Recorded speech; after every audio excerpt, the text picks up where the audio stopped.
আপু এবং ভাইয়ারা আসসালামু আলাইকুম। আখিকে আপনারা সকলেই চিনে থাকবেন। আখিকে চেনে না এমন কেউ কিন্তু সোশ্যাল মিডিয়ায় নেই।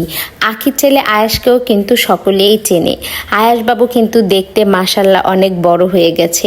তো আখি আর আয়াসের এই খুনসুটি নিয়ে আখি কিন্তু তার ভেরিফাইড পেজে একটা পোস্ট দিয়েছে। সেখানে লেখা আছে এরকম, আম্মু তোর বাপে তোগো টাকা দিয়া গেলে মজা খাইতে, আমাকে 1 টাকাও দিল না, খালি বাজার করতে 20,000 টাকা দিছে। আমি আব্বু ভালো কইরা জানে তুমি বাজার করা টাকা থেকে মাইরা দিবা, তাই দেয় নাই।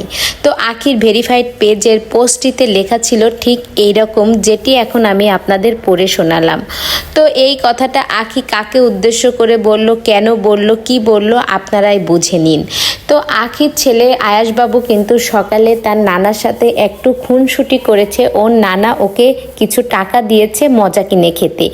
তো আয়াস কিন্তু এই টাকাটা ওর মাকে না দিয়ে ও কিন্তু দৌড়িয়ে পলাচ্ছে, এইরকম একটা ভিডিও কিন্তু আপনারা দেখেছেন। তো আয়াসবাবু ছোট বাচ্চা, ও কি বুঝলো আর টাকা নিয়ে কি দৌড় দিল? ও কি এখনো টাকার কিছু বুঝে?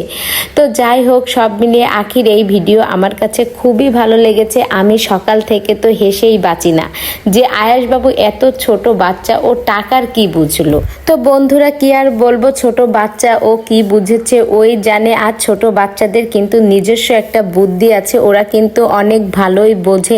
আল্লাহ পৃথিবীতে সকল মানুষকেই কিন্তু তার নিজস্ব বুদ্ধি দিয়ে পাঠিয়েছে। ছোট বাচ্চাদের ছোট বাচ্চার মতো বুদ্ধি, বড়দের বড়দের মতো। তারপরেও সকলের কিন্তু প্রত্যেকটা মানুষ বলো প্রাণী বলো, এদের কিন্তু নিজস্ব একটা বুদ্ধি আছে। তো বন্ধুরা, এই ভিডিওটি সম্পর্কে তোমাদের মূল্যবান মতামত অবশ্যই কমেন্ট বক্সে জানাও। আর আমার ভিডিওটি যদি ভালো লেগে থাকে তাহলে একটা লাইক করে আমার সঙ্গেই থাকবা। ধন্যবাদ।